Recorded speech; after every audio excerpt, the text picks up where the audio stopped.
بسم اللہ الرحمن الرحیم، لیکچر نمبر 42۔ آج انشاءاللہ سورہ اذا الشمس کورت کا جو آخری حصہ رہ گیا تھا اس کا ترجمہ اور تھوڑی سی جو گرامر میں بتاتا ہوں وہ رہ گئی تھی، وہ کمپلیٹ ہوگی۔ ذی قوت، اللہ تعالیٰ جبریل علیہ السلام کی تعریف کر رہے ہیں۔ ذی قوت، طاقتور ہیں، عند ذی العرش، عرش والے کے پاس، مکین، آپ کا مضبوط ٹھکانہ ہے۔ یہ ہو گئی تھی۔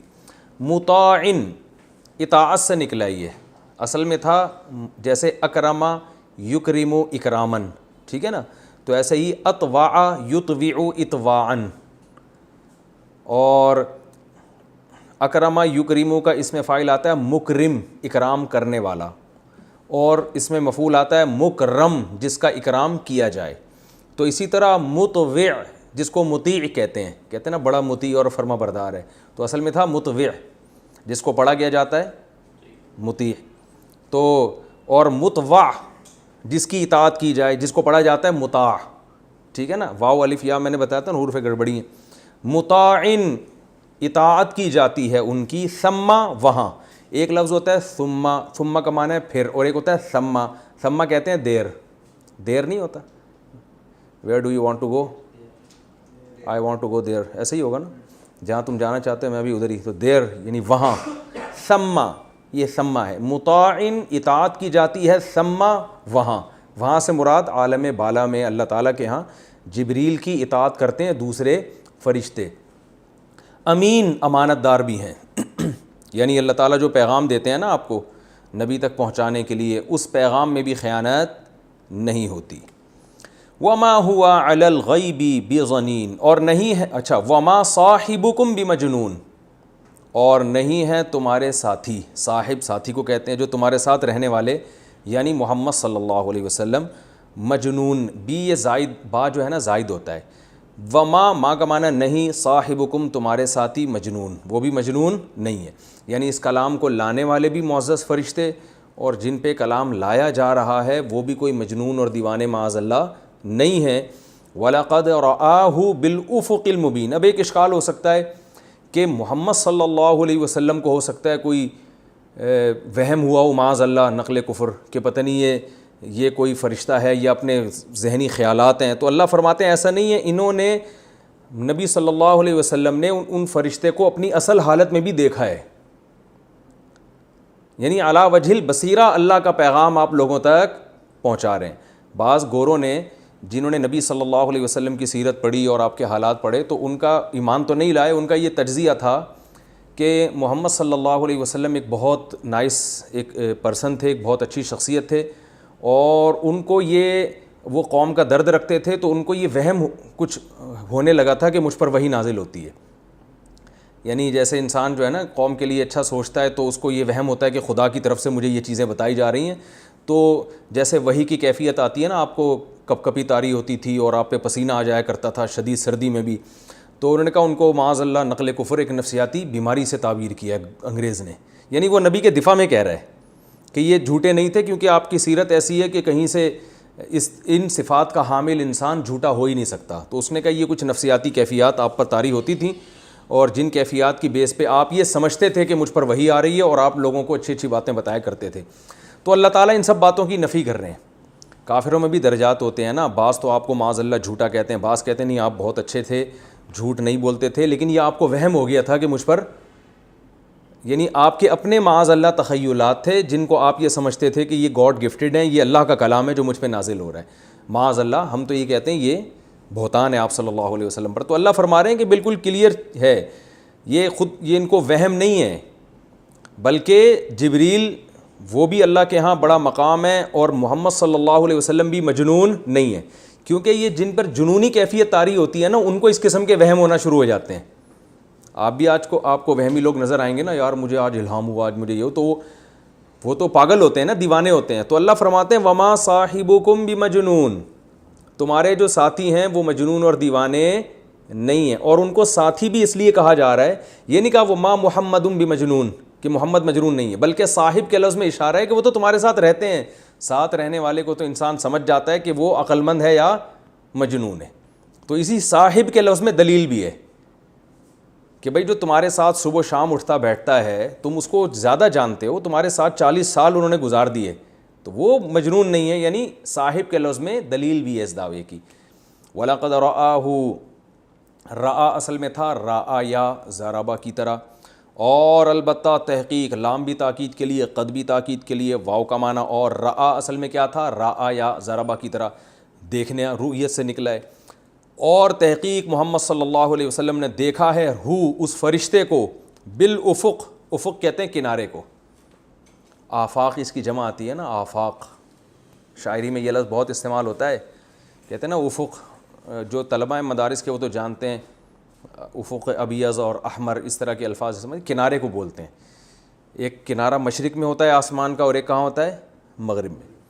وَلَقَدْ رَآهُ, اور تحقیق محمد صلی اللہ علیہ وسلم نے دیکھا ہے وہ فرشتہ یعنی جبریل کو اوریجنل حالت میں بھی دیکھا ہے, افق میں, کنارے میں, المبین کھلا کنارہ, بالکل واضح کنارے میں آپ صلی اللہ علیہ وسلم نے حضرت جبریل کو اصلی حالت میں بھی دیکھا ہے, جس کا تذکرہ سورہ والنجم اذا ہوا میں بھی ہے, کہ سورہ نجم میں بھی اسی کا اللہ نے تذکرہ کیا کہ اللہ تعالیٰ نے جبریل کو جو ہے نبی صلی اللہ علیہ وسلم نے حضرت جبریل کو اپنی اصلی حالت میں دیکھا ہے. وما ہوا علی الغیب بظنین, اور نہیں ہے یہ محمد صلی اللہ علیہ وسلم غیب پر بھی بات تاکید کے لیے, ظنین کہتے ہیں بخیل کو, ظننا, ظنین شریف کی طرح نا, جیسے شریف کا معنی شرافت والا, ظنین کا معنی کنجوسی والا, بخل والا. تو یہ غیب پر بخیل نہیں ہے, یعنی جو اللہ آپ کو وحی کی خبریں دے رہے ہیں وہ ساری خبریں منتقل کر رہے ہیں. قیامت کی ہولناکیاں ہیں یا اور جو بھی غیب کی باتیں جن پر انسان مطلع نہیں ہو سکتا, جو بھی اللہ اپنے نبی کو بتا رہے ہیں وہ ساری باتیں آپ صلی اللہ علیہ وسلم امت کو بتا رہے ہیں. جیسے جبریل کے بارے میں فرمایا کہ وہ خیانت نہیں کر رہے, تو وہ بھی اللہ کا پیغام نبی تک پہنچاتے ہیں, تو آگے جو نبی ہیں وہ بھی اللہ کا پیغام لوگوں تک پہنچاتے ہیں, وہ اس میں بھی خیانت نہیں کرتے. تو پہلے جبریل کی خیانت یعنی امانت سے, جبریل کے خائن نہ ہونے کو امانت سے تعبیر کیا, اور نبی کے خائن نہ ہونے کو سخاوت سے تعبیر کیا کہ سخی ہیں, ٹھیک ہے نا. تو آپ صلی اللہ علیہ وسلم غیب پر بخیل نہیں ہیں, جو بھی اللہ غیب کا علم آپ کو دے رہے ہیں, آئندہ آنے والی باتوں کا علم, وہ آپ صلی اللہ علیہ وسلم امت کو بتا رہے ہیں. وما هو بقول الشیطان الرجیم, اور یہ کلام یعنی قرآن مجید قول نہیں ہے شیطان مردود کا. مشرکین یہ بھی کہتے تھے کہ معاذ اللہ شیطانی تصرفات ہیں, جنات اور شیاطین بھی دل میں الٹی الٹی چیزیں ڈال رہے ہوتے ہیں نا, تو کلام دیکھ کے پتہ چل جاتا ہے کہ یہ شیطانی کلام معاذ اللہ یہ نہیں ہے, اور یہ شیطان کا کلام بھی نہیں ہے جو مردود ہے. فَأَيْنَ تَذْهَبُونَ, اینا کا معنی کہاں, تذہبون تسمعون کی طرح, تضربون, ذہبہ کا معنی جانا, پہلے آ چکا یہ لفظ. تو تم کہاں جا رہے ہو, یعنی اس کلام کو چھوڑ کر کہاں جا رہے ہو, ہدایت کا راستہ تو اس میں ہے. ان ہوا الا, نہیں ہے یہ کلام, ان کا معنی نہیں بھی ہوتا ہے, نہیں ہے یہ کلام, الا مگر, ذکر نصیحت ہے, للعالمین تمام جہان والوں کے لیے, لمن شاء اس شخص کے لیے, من شاء جو چاہتا ہے, منکم تم میں سے, ان یستقیم کہ سیدھے راستے پہ آ جائے, استقامت سیدھے راستے پہ چلنا, صراط مستقیم ہوتا ہے نا, تو اصل میں تھا یہ یستخرجو, یستقویمو, تو یستقویمو کو پڑھتے کیا ہیں, یستقیمو. اللہ فرماتے ہیں تم میں جو بھی چاہتا ہے ہدایت پہ آنا اس کے لیے یہ کلام کیا ہے, نصیحت ہے. وما تشاؤون, تشاؤون اصل میں تھا تشوؤون, تسمعون کی طرح, تو پڑھا جاتا ہے تشاؤون, اور نہیں تم چاہتے یا تم چاہ سکتے, نہیں تم چاہو گے, الا مگر, ان یشاء اللہ, اس صورت میں کہ یشاء اللہ, اللہ بھی چاہے, رب العالمین جو تمام جہانوں کا پالنے والا ہے. یعنی تم اس قرآن سے نصیحت حاصل کرنا اس وقت تک نہیں چاہ سکتے جب تک اللہ تمہارے بارے میں نہ چاہے کہ تم نصیحت حاصل کرو, ٹھیک ہے نا. یہ تو اس کا لفظی ترجمہ ہو گیا, کافی تفسیر بھی اسی میں ہو گئی ہے, پھر بھی میں اس کی مختصر تفسیر بتاتا ہوں آپ کو. اس صورت میں اللہ تعالیٰ نے قیامت کی ہولناکیوں کا تذکرہ کیا ہے, اور اللہ تعالیٰ نے بتایا ہے کہ ایک وقت آنے والا ہے, اذا الشمس کوورت, جب سورج بے نور ہو جائے گا, ستارے جھڑ جائیں گے, وَإِذَا الْجِبَالُ سُيِّرَتْ, پہاڑ اپنی جگہ سے ہلا دیے جائیں گے, وَإِذَا الْعِشَارُ عُطِّلَتْ, 10 ماہ کی گابن اونٹنیاں ایسے ہی چھوڑ دی جائیں گی. ایک تمثیل ہے, مثال ہے, یعنی لوگ اپنے قیمتی اموال کو بھی بھول جائیں گے. وَإِذَا الْوُحُوشُ حُشِرَتْ, خوف اور دہشت کی وجہ سے جنگلی جانور شہروں میں آ جائیں گے. اور وَإِذَا الْبِحَارُ سُجِّرَتْ, سمندروں میں آگ لگا دی جائے گی, بھڑکا دیے جائیں گے. وَإِذَا النُّفُوسُ زُوِّجَتْ, لوگوں کو حصوں میں ڈیوائڈ کر دیا جائے گا, اچھے اور برے. وَإِذَا الْمَوْءُودَةُ سُئِلَتْ, یہ تو شروع میں تو یہ قیامت کی ہولناکیاں ہیں نا, جو پہلا سور ہے. آگے دوسرے سور کے بعد کیا ہوگا؟ وَإِذَا الْمَوْءُودَةُ سُئِلَتْ, جس دن زندہ دفن کی ہوئی لڑکی سے پوچھا جائے گا بِأَيِّ ذَنبٍ قُتِلَتْ. یہ قرآن کی بلاغت ہے. اب دیکھیے قرآن جو ہے نا جزیات کے ضمن میں کلیات بیان کرتا ہے. یہ میں بار بار اصول بیان کرتا ہوں. جزیات کسے کہتے ہیں؟ تھوڑی گاڑی اردو ہے. یعنی قرآن بتائے گا کہ قیامت کے دن ایسا ہوگا, حالانکہ ایسا نہیں ہوگا, ہوگا تو بہت کچھ. یعنی اس سے یہ بتانا چاہتا ہے کہ انصاف ہوگا قیامت کے دن. اب ہو یہ رہا ہے, قرآن یہ بتا رہا ہے کہ سورج تباہ ہو جائے گا. اصل میں تو کیا, اس کو 2 لفظوں میں یوں بیان کیا جا سکتا تھا کہ ایک دن آئے گا پوری کائنات تباہ کر دی جائے گی اور سب سے حساب و کتاب لیا جائے گا. یہ 2 لفظوں میں بات شارٹ میں آ سکتی ہے نا. اصل تو مضمون ہے نا آیت کا وہ کیا ہے, یہ دنیا ایسے نہیں چل رہے گی ہمیشہ, بلکہ ایک دن کیا ہوگی, دنیا تباہ ہو جائے گی, سب سے حساب لیا جائے گا. یہ ایک اصول ہے, قاعدہ بیان کیا جا رہا ہے. لیکن قاعدہ قرآن جو بیان کر رہا ہے وہ واقعات بیان کر رہا ہے کہ ایسا یہ واقعہ بھی ہوگا, یہ واقعہ بھی ہوگا, یہ واقعہ بھی ہوگا اور یہ واقعہ بھی ہوگا. میں اس کی یوں مثال سے بات سمجھاتا ہوں. قرآن کہتا ہے وَلَا تَقُل لَّهُمَا اُفٍّ, والدین کو اف مت کرو. یہ قاعدہ نہیں ہے. لا اور قاعدہ یہ ہے کہ والدین کو تکلیف نہ دو. اب جب ہم تکلیف نہیں دیں گے تو اس کے بہت سارے جزیات ہیں. اس میں یہ کہ ان کو گالی بھی نہ دو, اس میں یہ ہے کہ ان کو مارو بھی نہیں, اس میں یہ کہ ان کو اف بھی نہ کرو. تو تکلیف کی جتنی قسمیں تھیں وہ ایک اصول میں آ جاتی ہے نا کہ ان کو تکلیف نہ دو. تو ہونا یہ چاہیے تھا کہ قرآن سیدھا سیدھا یہ کہہ دیتا کہ ان کو تکلیف نہ دو, یہ لا بیان کر دیتا نا, قاعدہ بیان کر دیتا. لیکن تکلیف کی قسمیں کیوں بیان کی جا رہی ہیں؟ ان قسموں کو ہم جزیات کہتے ہیں. قسمیں کیوں, اور قسم میں ایک قسم بیان کی ہے تو بظاہر یہ بلاغت نہیں ہے, کلام جامع تو نہ ہوا نا بھائی. یار میں ایک بات ہے, کوئی مہمان آپ کے گھر آتا ہے, میرا مہمان ہے, میں آپ سے کہتا ہوں یار یہ میرا دوست ہے, آپ اس کا اکرام کرنا. اب آپ خود سمجھ جاؤ گے بھئی یہ قانون بیان کر دیا اکرام کرنا ہے. اب اکرام میں اگر اس کو پانی کی ضرورت ہے تو پانی پلایا جائے گا, اس کو چائے کی ضرورت ہے تو چائے, اس کو نیند آ رہی ہے تو آپ سونے کے لیے بستر دیں گے. تمام چیزیں آ گئی نا. تو بلاغت کا تقاضا تو یہ تھا کہ میں آپ سے کہتا اس کا اکرام کرو. بس اکرام کی جو جزیات ہیں کہ چائے پلاؤ, کولڈ ڈرنک پلاؤ اور سونے کے لیے بستر دے دینا اور اے سی ذرا اے سی آن کر دینا, ڈرامہ دیکھنے کا دل چاہ رہا ہے تو ارطغرل دکھا دینا, ٹھیک ہے نا, یہ تو ساری جزیات ہیں نا. تو اس سے تو کلام لمبا ہو رہا ہے. تو ہونا یہ چاہیے تھا کہ میں آپ سے یہ کہہ دیتا کہ بھائی میرا گیسٹ آ رہا ہے اس کا اکرام کرو. اب آپ پہ چھوڑ دیتا ہے بھائی اکرام تو خود سمجھ جاؤ اکرام کسے کہتے ہیں. لیکن قرآن یہاں اصول بیان نہیں کر رہا. وَلَا تَقُل لَّهُمَا اُفٍّ میں بھی قرآن نے اصول بیان نہیں کیا, بلکہ یہ ایسے ہی ہے, قرآن نے کہا والدین کو اف نہ کرو. حالانکہ قرآن یہ کہہ دیتا کہ والدین کو تکلیف نہ دو تو اف خود بخود اس میں آ جاتا. لیکن قرآن کی عادت یہ نہیں ہے. قرآن جزیہ بیان کرتا ہے اور کہتا ہے اس سے قاعدہ تم نے خود نکالنا ہے. اس میں حکمت کیا ہے؟ ہر جگہ ایک نئی حکمت ہوتی ہے. یہ بہت ٹیکنیکل پوائنٹ کی باتیں, ان کی قدر کر لیں, ٹھیک ہے نا. ایسی باتیں عام طور پہ آسانی سے تفسیروں میں ملتی نہیں ہیں. اس میں بلکہ بعض دفعہ ملتی نہیں ہے, ساری زندگی بھی تلاش کرتا رہے نہیں ملتی, ٹھیک ہے نا.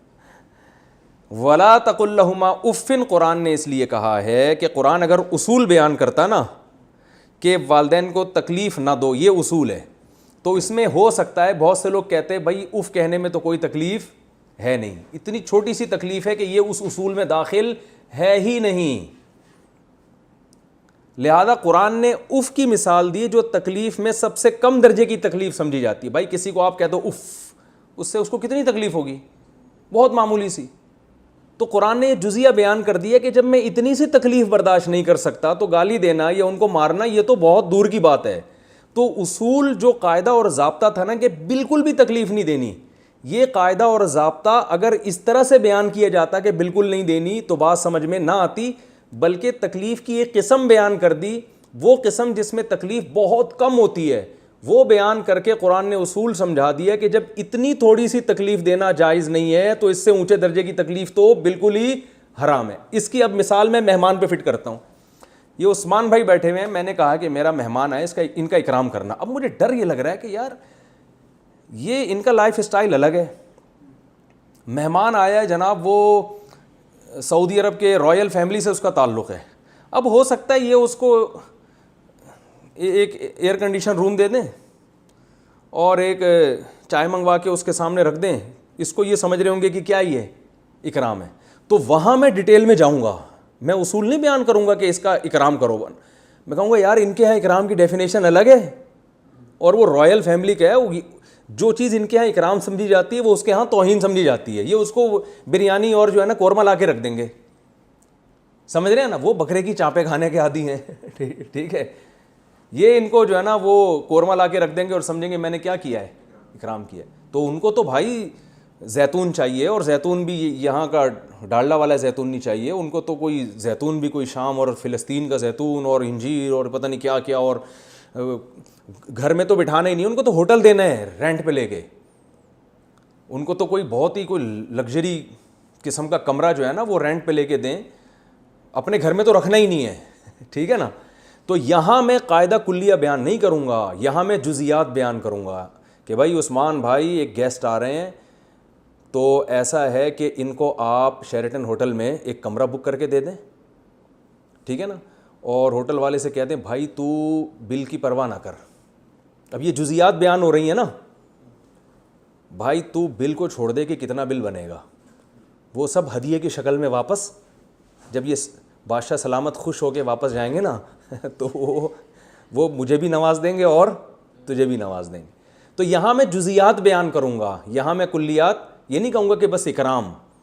تو قرآن بھی اصول اور ضابطہ اگر بیان کر دیتا نا کہ ایک دن قیامت آئے گی اور سب تباہ ہو جائے گا اور لوگوں کا انصاف ہوگا، تو بات کلیئر نہیں ہوتی، لوگ کہتے ہوگا انصاف ہوگا، جو اللہ کے سامنے جا کے بیان کر دیں گے اور جو دنیا میں انتقام لے سکتے تھے وہ بتا دیں گے کہ بھائی اللہ اس نے دنیا میں میرے ساتھ ظلم کیا تو اب بتا، تو اللہ بتا رہے ہیں کہ اصول نہیں بیان کروں گا، میں بتا رہا ہوں کہ جس دن قیامت تباہ آئے گی تو یہ کچھ ہوگا۔ سورج جو لاکھوں سال سے روشنی دے رہا ہے، جس کے بارے میں تصور ہی نہیں ہے کہ کبھی بے نور ہو سکتا ہے، کیونکہ ہم جب کہتے ہیں نا سب کچھ تباہ ہو جائے گا تو ایک جنرلی خیال آتا ہے بس تباہ ہو جائے گا، ہو سکتا ہے سورج تباہ نہ ہو، وہ اسی طرح چلتا رہے، لاکھوں کروڑوں سال ہو گئے سورج بے نور نہیں ہوا، تو اللہ جزیات بیان کر کے کلیات سمجھا رہے ہیں، کلیہ سمجھا رہے ہیں کہ یہ جو سورج لاکھوں کروڑوں سال سے چمک رہا ہے اس کی روشنی ختم، سمندر کے بارے میں تصور نہیں ہے کہ آگ لگ جائے اس میں، ادھر توجہ، یعنی پانی میں آگ لگنا ممکن نہیں ہے، تو سمندر کے بارے میں تصور نہیں ہے کہ آگ لگ جائے، ایسی تباہی اگر کلیہ بیان کیا جاتا نا تو اتنی بڑی تباہی کا تصور دماغ میں نہیں آتا۔ ہم کہتے ہیں زیادہ زیادہ یہ کہ بھائی تباہ ہو جائے گا، سمندر اپنی جگہ رہے گا، پہاڑ ختم ہو جائیں گے، نہ اللہ فرمائے سمندروں میں آگ لگا دی جائے گی، ایسی ہولناکی ہوگی۔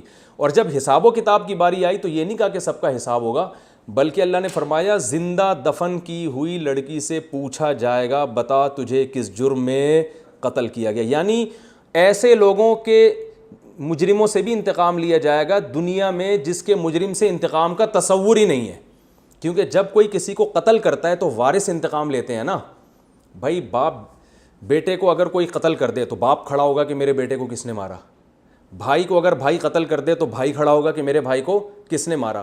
یہاں تو جو قصاص لینے والا ہے نا، باپ اپنی بیٹی کی طرف سے قصاص لیتا ہے نا، تو باپ خود ہی جب دفن کر رہا ہے تو پھر کون مجھ سے پوچھنے والا ہے؟ تبھی عرب میں ایسے کیسز تو عدالت میں آتے ہی نہیں تھے، کہ عدالت میں لے کے جائے گا کون؟ بھائی اگر جج کے سامنے ایک شخص جائے گا کہ فلاں نے اپنی بیٹی کو قتل کیا ہے، تو جج اس زمانے میں اس سے کہتا کہ یہ کیس تمہارا تو بنتا ہی نہیں ہے، یہ تو باپ اس کا وارث ہے، باپ آ کے کیس کرے گا، اور ظاہر ہے باپ کرے گا ہی نہیں کیونکہ دفن کس نے کیا ہے؟ باپ نے۔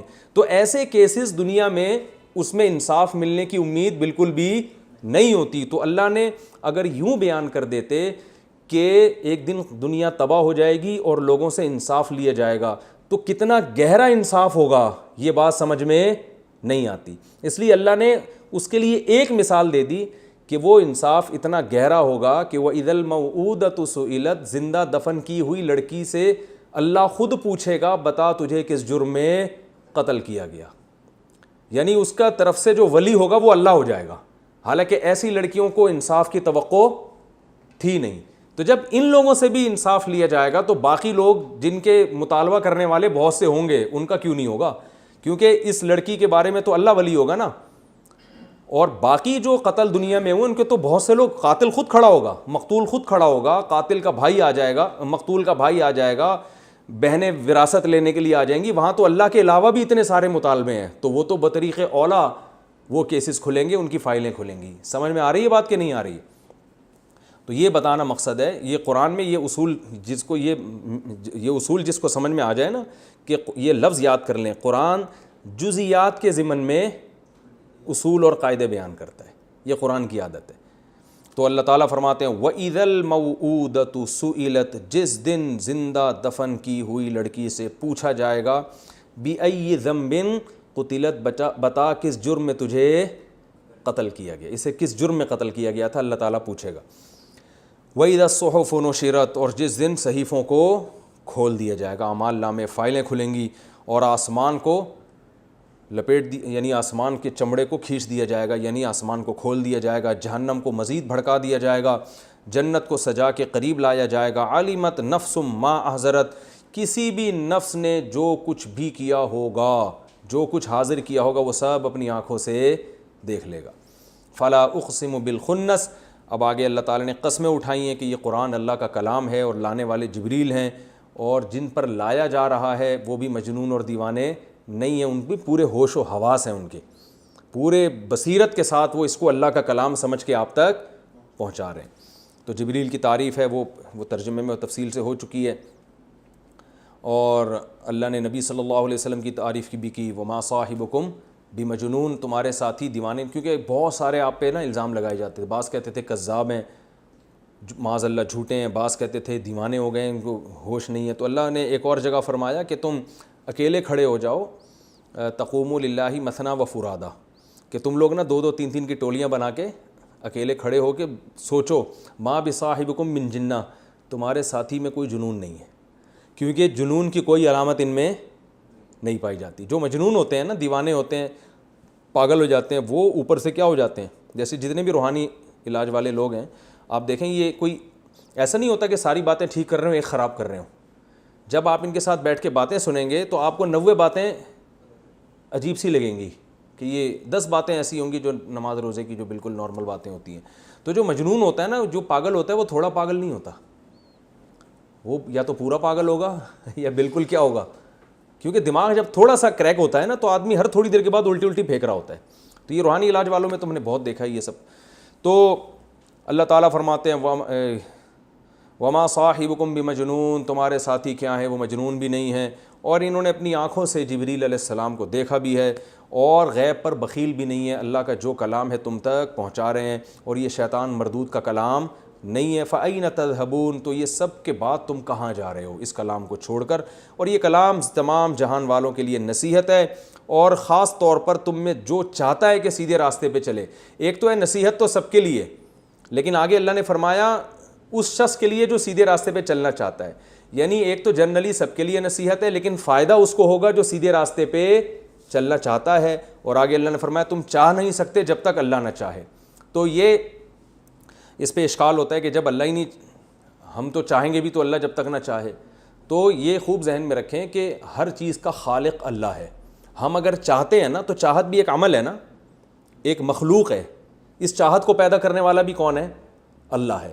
تو اب اللہ کی ایک حکمت ہے, وہ اس کی حکمت کا تقاضا ہے کہ کون چاہے گا اور کون نہیں چاہے گا. تو اللہ تعالیٰ پہلے سے جانتے ہیں کہ کس کو ہدایت ملنی چاہیے اور کس کو ہدایت نہیں ملنی چاہیے. قرآن نے یہ مضمون دوسرے مقام پر بہت زیادہ تفصیل سے بیان کیا ہے کہ جن کے دلوں میں انابت ہوتی ہے اللہ ان کو توفیق دیتے ہیں, جن کے دلوں میں انابت نہیں ہوتی, جو یعنی ہٹ دھرم ہوتے ہیں, ضدی ہوتے ہیں, بدعمالیاں کر کر کے ان کے دلوں پر مہر لگ چکی ہوتی ہے, تو پھر اللہ ان کے بارے میں چاہتے ہی نہیں ہے کہ ان کو ہدایت ملے. جب اللہ چاہتے ہی نہیں ہے انہی کے بدعمالیوں کی, یاد رکھیں اس کا یہ مطلب نہیں ہے کہ اللہ زبردستی کسی پہ گمراہی کو مسلط کر دیتے ہیں, یہ مطلب نہیں ہے. یہ قرآن کی دوسری آیتوں کے بالکل خلاف تفسیر ہے. زبردستی کسی پر نہ اللہ ہدایت مسلط کرتے ہیں اور نہ اللہ اس کو زبردستی گمراہ کرتے ہیں, بلکہ یہ تو ہوتا ہے کہ زبردستی بعض دفعہ کسی کو ہدایت دے دیتے ہیں, یہ بھی ہوتا ہے, اللہ کی رحمت ہے, لیکن گمراہ زبردستی کسی کو نہیں کرتے. تو اللہ دیکھتے ہیں کہ کون اس قابل ہے کہ اس کے دل میں چاہت پیدا کریں ہدایت کی, اور کون اس قابل ہے کہ اس کے دل میں چاہت پیدا نہ کریں. وہ ہر انسان کی اپنی بدعملی اور نیک عمل کا نتیجہ ہوتی ہے. اللہ تعالیٰ ہمیں سمجھنے کی عمل کی توفیق عطا فرمائے. یہ اور اس میں مسلمانوں کو اس بات کی بھی ترغیب ہے کہ ہدایت بھی اللہ سے مانگا کریں, یعنی اللہ سے مانگا کریں کہ اللہ میرے دل میں چاہت بھی پیدا کر دے, کیونکہ تیرے ارادے کے بغیر کچھ بھی نہیں ہو سکتا. اگلی صورت ہے سورہ انفطار. یہ بھی بالکل سورہ اذا الشمس کوورت کی طرح ہی ہے. جلدی جلدی اس کو بھی پڑھ لیتے ہیں ہم. اذا السماء انفطرت, جب آسمان انفطرت, فطرت کہتے ہیں پھٹنے کو, انفطار کا معنی بھی پھٹنا. یہ جو ہم کہتے ہیں نا نیچر کو بھی فطرت کہتے ہیں, اصل میں انسان اس پر بنا ہوتا ہے. جس طبیعت پہ انسان ڈھلا ہے نا, اس طبیعت کو کیا کہا جاتا ہے؟ فطرت. تو ڈھالنا یا کسی چیز کو پھاڑ دینا. تو انفطرت, جب آسمان پھٹ جائے گا. وَإِذَا الْكَوَاكِبُ, کوكب کی جمع آتی ہے کواکب. کوكب نورانی صاحب ہے نا, تو ان سے یاد رکھیں آپ. کوكب کسے کہتے ہیں؟ کوكب ستارے کو کہتے ہیں, تو اس کی جمع کیا آتی ہے؟ کواکب. وَإِذَا الْكَوَاكِبُ انتثرت, نثر کا معنی ہوتا ہے پھیلانا, انتثرت کا معنی بھی جھڑنا ہوتا ہے. وَإِذَا الْبِحَارُ, اور جب سمندروں کو فجرت, بھڑکا دیا جائے گا, آگ لگا دی جائے گی اس میں. وَإِذَا الْقُبُورُ, اور جب قبروں کو, قبور قبر کی جمع, بُعْثِرَت, اکھاڑ دیا جائے گا. یعنی قبروں کو اکھاڑنے کا مطلب یہ ہے کہ اس میں جو مردے ہیں ان کو اکھاڑ دیا جائے گا, کھڑا کر دیا جائے گا. حدیث میں آتا ہے, ایک روایت میں آتا ہے کہ ایسے قیامت کے دن جب سور پھونکا جائے گا نا, مردے قبروں سے نکلیں گے جیسے کوئی گھاس پہ ہم بیٹھے ہوئے ہوتے ہیں نا, اور جب اٹھتے ہیں تو ایک ایک تنکا کیسے اس کا جو دبے ہوئے تنکے ہوتے ہیں کیسے کھڑے ہونا شروع ہوتے ہیں, تو ایسے قبروں سے مردے کھڑے ہونا شروع ہوں گے قیامت کے دن. علمت نفس, تو ہر نفس جان لے گا, ما قدمت, جو اس نے آگے بھیجا, واخرت, اور جو وہ پیچھے چھوڑ کر آیا. پیچھے ہم دنیا میں کیا چھوڑ کر گئے ہیں اور آخرت کے لیے ہم نے کیا بھیجا ہے آگے, یہ سب ہم جان لیں گے. کل میں صبح حدیث پڑھ رہا تھا کہ رسول اللہ صلی اللہ علیہ وسلم گھر میں آئے, امی عائشہ سے پوچھا کچھ ہے, انہوں نے فرمایا ایک بکری ہم نے ذبح کی تھی, باقی تو ساری صدقہ کر دی ہے, ایک دستی کا گوشت, ایک شانہ جو ہے نا اس کا باقی ہے. تو آپ نے فرمایا جو صدقہ کر دیا نا وہ باقی ہے, یہ ختم ہو جائے گا. تو یہ مطلب ہے علمت نفس ما قدمت واخرت, کہ کیا پیچھے چھوڑ کر آئے اور کیا آگے بھیجا. تو ہم جو صدقہ کر رہے ہیں ہم وہ سمجھ رہے ہیں کہ وہ تو ختم ہو گیا, جو کھا لیا وہ بچ گیا, حالانکہ اصل یہ ہے کہ جو صدقہ کر دیا اللہ کے لیے وہ آگے بھیج دیا ہم نے. تو ہر نفس پہچان لے گا کہ میں نے دنیا میں کیا پیچھے چھوڑا ہے اور کیا میں آگے. تو عمل بھی آگے جاتا ہے, صدقات بھی آگے جاتے ہیں, نیکیاں جو بھی. حدیث میں آتا ہے کہ تم کسی سے مسکرا کے بات کرتے ہو تو یہ بھی کیا ہے؟ صدقہ. یہ بھی اللہ کے بینک میں یہ چیز بھی جمع ہو رہی ہے. یا ایھا الانسان, اے انسان, ما غرک, ما کا معنی ایو شیء, ما کا معنی کیا ہے؟ ایو شیء, کون سی چیز. غرک, غرہ اصل میں تھا غارارا, غرہ اصل میں کیا تھا؟ غارارا, ضربہ کی طرح. اس کا معنی ہے دھوکہ دینا, غرور سے نکلا ہے. اردو میں غرور تکبر کو کہتے ہیں. وہ ایک بہت ہی باریک آدمی تھا نا, تو اس سے کسی نے پوچھا کہ یار تمہاری یہ صحت کا راز کیا؟ اس نے کہا ایک چمچی دودھ نہار منہ کھٹاکھٹ پیتا ہوں, ایک چمچی دودھ نہار منہ کھٹاکھٹ پیتا ہوں, اور الحمدللہ اس پر میں نے غرور تکبر کبھی بھی نہیں کیا. تو اس نے کہا بھی تیرے پاس غرور کرنے کے لیے ہے کیا؟ تو اردو میں جو غرور ہے کسے کہتے ہیں؟ تکبر کو, لیکن عربی میں کسے کہتے ہیں؟ دھوکے کو. تو غرہ کا معنی غرارہ, ضربہ کی طرح, اس کا معنی ہے دھوکہ دینا. یا ایھا الانسان, اے انسان, ما غرک, کس چیز نے تجھے دھوکہ دیا, بی ربک, تیرے رب کی طرف سے, الکریم, جو بڑا کرم والا ہے. یعنی تیرا رب جو تجھے پالنے والا ہے اور کرم والا ہے, اس کی طرف سے تجھے کس چیز نے دھوکے میں ڈال دیا؟ تجھے ہر چیز سمجھ میں آ رہی ہے, باپ بھی سمجھ میں آ رہا ہے, ماں بھی سمجھ میں آ رہی ہے, بیوی بھی سمجھ میں آ رہی ہے, بچے بھی سمجھ میں آ رہے ہیں, باس بھی سمجھ میں آ رہا ہے, پڑوسی بھی سمجھ میں آ رہے ہیں, اور امریکہ بھی سمجھ میں آ رہا ہے, برطانیہ بھی سمجھ میں آ رہا ہے, سب کچھ سمجھ میں آ رہا ہے. نہیں آ رہا تو جس رب نے تجھے پیدا کیا اور اتنا کرم تیرے اوپر, اتنی نعمتیں تجھے دیں, تو اس سے تجھے کس نے غافل کر دی ہے؟ یہ آیت کا مطلب ہے. تو میں اب گرامر کے ساتھ ساتھ جو تفسیر ہوتی ہے مختصر وہ بھی بتاتا رہتا ہوں. الذی, وہ کرم ایسا کریم ہے, الذی, یہ وہ رب ہے, خلقا, جس نے پیدا کیا, ضربہ کی طرح, خلقا کا, تجھے پیدا کیا, فسوا کا, اور پھر تجھے برابر کیا فعادلا کا، اور تیرے جو ہے نا فسواکا کا معنی برابر کیا، اور عدلا کا ہر چیز میں توازن پیدا کیا. عدل توازن کو کہتے ہیں نا. سارے پرزے بھی اللہ نے ماں کے پیٹ میں لگا دی، اور وہ بھی ایک تناسب سے. یہ نہیں ہے کہ یہ والی آنکھ اتنی بڑی تو یہ والی اتنی چھوٹی، ایسا نہیں ہے. ٹھیک ہے نا. ہر چیز ایک خاص اندازے سے اس نے. یہ ایسا نہیں ہے کہ یہ انگلی وہ نکل کے باہر جا رہی ہے اور یہ انگلی اتنی سی. کوئی معذور ہو جائے تو ایک الگ بات ہے، نارملی ایسا ہوتا نہیں. عدالہ ضربہ کی طرح. فی ای صورتن، ای صورتن، ای کا معنی جس، پھر جس صورت میں، ما وہ صورت، شاء جس میں اللہ نے چاہا. رکبک، رکبہ یرکبو ترکیباً، سبح یسبح تسبیحاً کی طرح. اس کا معنی مرکب کرنا، یعنی جوڑ دینا. پھر جس صورت میں چاہا تجھے ترکیب کیا اس نے، یعنی جو صورت دینا چاہا تجھے اس نے دے دی. یعنی اتنا کریم رب ہے، تو ایسے کریم رب کی طرف سے تجھے کس چیز نے دھوکے میں ڈال دیا؟ تو اپنے رب کی طرف سے غافل کیوں ہے؟ تو اس کی عبادت کیوں نہیں کرتا؟ اس کو فالو کیوں نہیں کرتا؟ کلا، اللہ فرماتے ہیں ہرگز ایسا نہیں ہے. کیا مطلب؟ تو رب کی طرف سے غافل ہے، رب کے احکامات کو فالو نہیں کر رہا، اور اسی کو کیا سمجھ رہا ہے؟ صحیح. تو اللہ فرماتے ہیں تیری یہ سوچ ہرگز صحیح نہیں ہے. بل اصل وجہ کیا ہے؟ تکذبون بالدین. کذب یکذب، تکذیباً کا معنی جھٹلانا. دین کسے کہتے ہیں؟ روز جزا کو. تم لوگ روز جزا کو جھٹلاتے ہو، اس کی وجہ سے یہ سب ہو رہا ہے.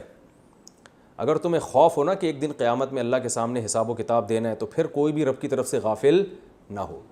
یعنی رب کے احسانات کم نہیں ہیں، بلکہ بات یہ ہے کہ آپ میں جواب دہی کا خوف ختم ہو گیا. تو اصل وجہ کیا ہے؟ بل تکذبون بالدین، تم روز جزا کو جھٹلاتے ہو. وَإِنَّ عَلَيْكُمْ لَحَافِظِينَ، حالانکہ تمہارے اوپر، یہ واو حالیہ ہے. میں نے بتایا تھا نا، واو کبھی کبھار ایک جملے کے شروع میں آتا ہے یہ بتانے کے لیے کہ یہ کام اس کنڈیشن میں ہوا ہے. جاءنی زید، میرے پاس زید آیا. وَهُوَ راکب، اس حال میں کہ وہ سوار تھا، کنڈیشن تھی. تو اللہ فرماتے ہیں تم روز جزا کو جھٹلا رہے ہو، حالت یہ ہے کہ تم پر ہم نے، تمہارے اوپر حافظین ہیں، حفاظت کرنے والے فرشتے. یعنی تم تو انکار کر رہے ہو کہ قیامت نہیں ہوگی اور حساب و کتاب کا کوئی سسٹم ہی نہیں ہے. اللہ فرماتے ہیں جبکہ حقیقت یہ کہ جب تم انکار کر رہے ہوتے نا، اس وقت بھی فرشتے تم پر مقرر ہیں، تمہارے ایک ایک عمل کو نوٹ کر رہے ہیں. تو اگر حساب و کتاب نہ ہوتا تو یہ فرشتے ہم نے کندھوں پہ بٹھائے ہوتے. یعنی عین اس وقت بھی وہ فرشتے کیا ہوتے ہیں؟ موجود ہوتے ہیں تمہارے کندھوں پہ. کرامن، اور یہ فرشتوں کی صفت کیا ہے؟ عزت دار ہیں. کریم کی جمع کرام. کاتبین، لکھنے والے. ایک ایک چیز تمہاری لکھی جا رہی ہے اور تم کہہ رہے ہو کہ حساب و کتاب ہے ہی نہیں، اور اسی وجہ سے رب کی طرف سے کیا ہو؟ غافل ہو.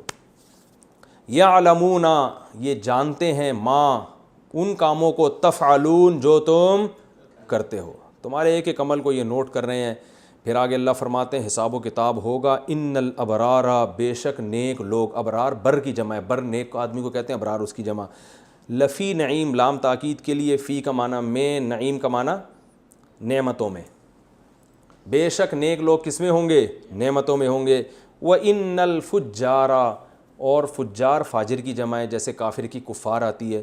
اور فاسق فاجر لوگ، برے لوگ، لفی جہیم، جہنم میں ہوں گے. یسلونا، یسلونا کو سمجھیں، یہ لفظ قرآن میں بہت استعمال ہوا ہے. اصل میں تھا یسلیونا، یسمعون کی طرح، جس کو پڑھا جاتا ہے یسلونا. تو صلیہ یسلا، سمع یسمعو کی طرح. اس کا معنی ہوتا ہے آگ میں داخل ہونا. کیا معنی ہوتا ہے اس کا؟ آگ میں. ویسے کسی بھی جگہ داخل ہو تو دخلہ کا لفظ استعمال ہوتا ہے. آگ میں داخل ہونے کے لیے عربی میں صلا یا یسلیو، صلیہ یسلیو، ٹھیک ہے، آگ میں داخل ہونا. اور اصلا یا یسلیو اکرما کی ہوگا تو اس کا معنی ہوتا ہے آگ میں داخل کرنا. یہ لفظ قرآن میں بہت آئے گا. یسلونہا، یہ لوگ اس آگ میں داخل ہوں گے، یوم الدین، روز جزا کے دن. وما ہم عنہا بغائبین، اور یہ لوگ اس آگ سے غائب ہونے والے نہیں ہیں.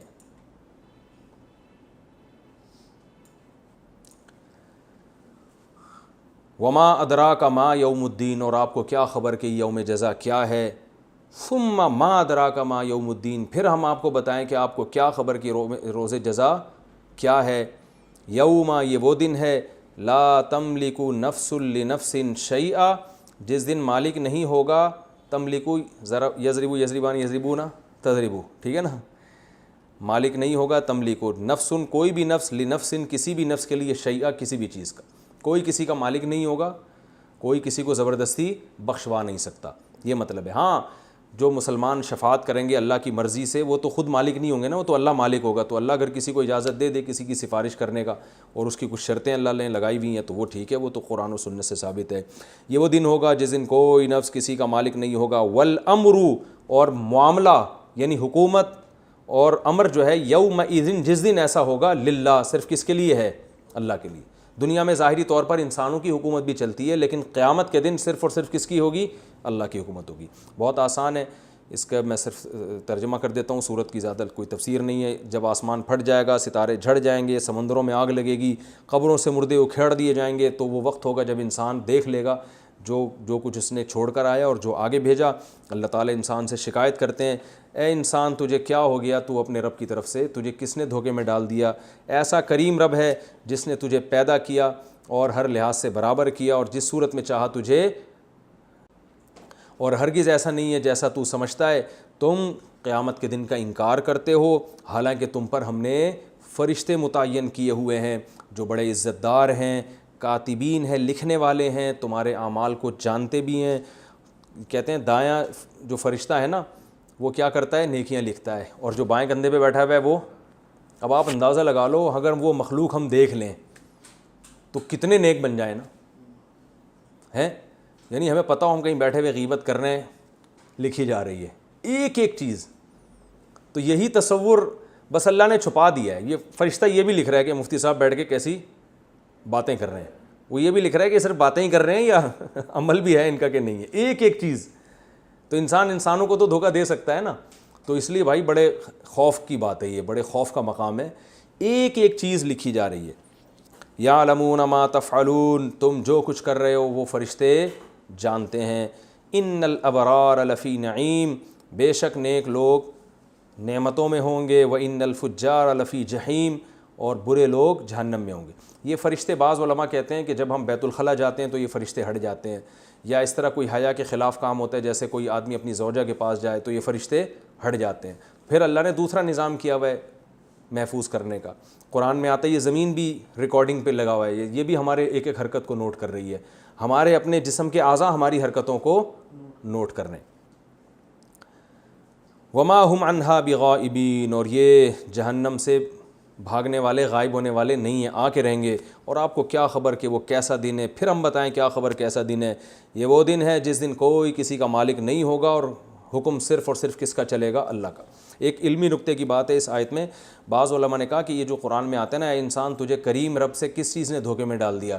تو بعض علماء نے جواب دیا، اللہ تیرے کریم ہونے نہیں دھوکے میں ڈال دیا، کیونکہ تو بندوں کو مہلت دیتا ہے نا، یہ بھی تو اللہ کے کرم کا تقاضا ہے نا۔ اگر اللہ ایسے ہوتا نا فوراً پکڑتا تو کوئی بھی اللہ کی طرف سے دھوکے میں نہیں آتا، سارے انسان کے بچے بن کے زندگی گزارتے۔ اللہ کا کرم ہے کہ اللہ توبہ کی مہلت دیتا ہے، بھائی اب توبہ کر لو، اب توبہ کر لو، اب توبہ کر لو، یہ بھی اللہ کا کرم ہے نا۔ تو اسی کرم نے کیا کر دیا؟ دھوکے میں ڈال دیا ہمیں، تو ہم توبہ کرنے کے لیے تیار نہیں ہوتے۔ تو احسان اور کرم غیرت مند لوگوں کو فائدہ پہنچاتا ہے، اور ہم جیسے نالائق لوگ اس سے ناجائز فائدہ اٹھاتے ہیں۔ تو اللہ کے کرم سے ناجائز فائدہ نہیں اٹھانا چاہیے، بلکہ اس مہلت کو غنیمت سمجھ کے توبہ کرنی چاہیے۔ اللہ تعالیٰ سمجھنے کی، عمل کرنے کی توفیق عطا فرمائے۔